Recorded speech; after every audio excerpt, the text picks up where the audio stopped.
stories are movies. That's what movies are for us.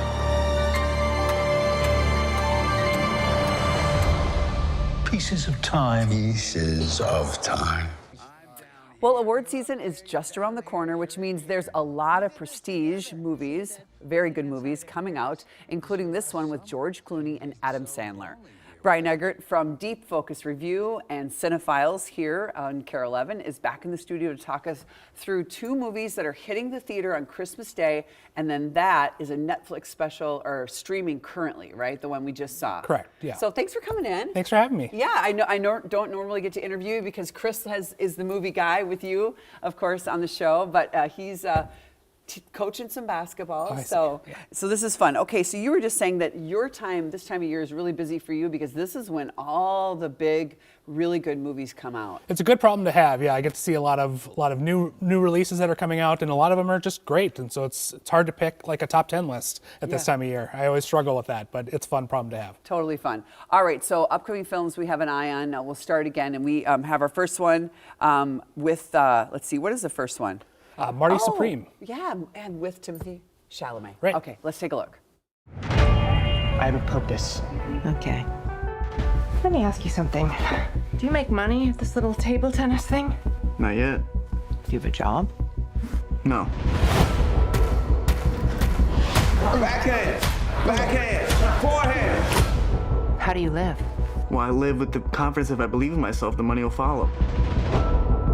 And what do you plan to do if this whole dream of yours doesn't work That out? doesn't even enter my consciousness.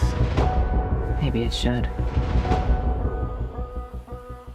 Tell me about that. So this is by Josh Safdie, who brought with his brother the movie Uncut Gems a few years ago. I don't know if you saw that, but very much like that, this is sort of an anxiety attack of a movie, actually. Oh, gosh. It's very stressful. It's about a really overconfident guy in the 1950s who wants to bring table tennis to the U.S. Okay. And to do that, he wants to go to this championship that's going on in Tokyo, but he doesn't have any money. And he's trying to beg, borrow, steal, and hustle his way to get a ticket.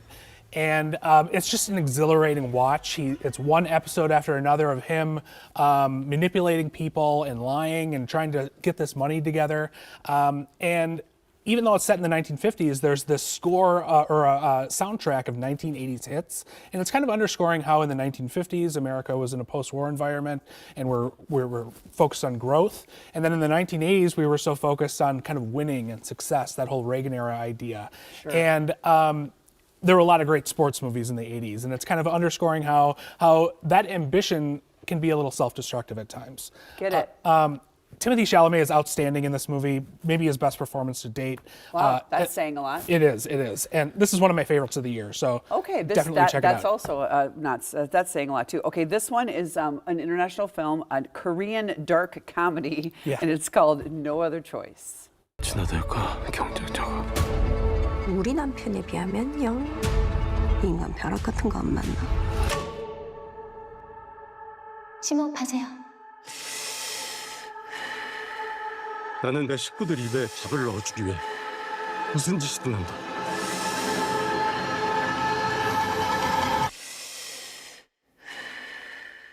어쩔 수가 없다. Okay, Korean dark comedy. Help me out here. Okay, so Park Chan-wook is the director. He really helped introduce the U.S. to South Korean cinema with his movies Joint Security Area and Old Boy back in the early 2000s. And he's famous in South Korea. So I always look forward to his films. This one is about a paper executive who loses his job. And there's another opportunity opening about a year later. He's been out of work for about a year. His family's kind of starting to struggle. And he resolves to eliminate the other candidates. Oh, wow. Now that's a great thriller setup, but it's kind of like a screwball thriller because he's not very good at this. He's bungling his way through it. There's a lot of actually great commentary in this about how just, we live in a dog-eat-dog world with capitalism, and it kind of forces people into these awful situations, usually through embracing technology and automation and stuff like that. So it kind of forces people to go to extreme measures to succeed. It's a very smart movie, very funny movie, but it's also a very tender movie that has a great kind of family dynamic that's going on as kind of all the thriller elements are going on. All right, another one that's really interesting. Okay, now we're going to do Netflix. This one's streaming right now, and it's called Jay Kelly. Look at you. You're the American dream. The last of the old movie stars. I'm down here. You're up there, you're down here, you're in here. We did this together. See you, Dad. I'm leaving on Saturday for Paris.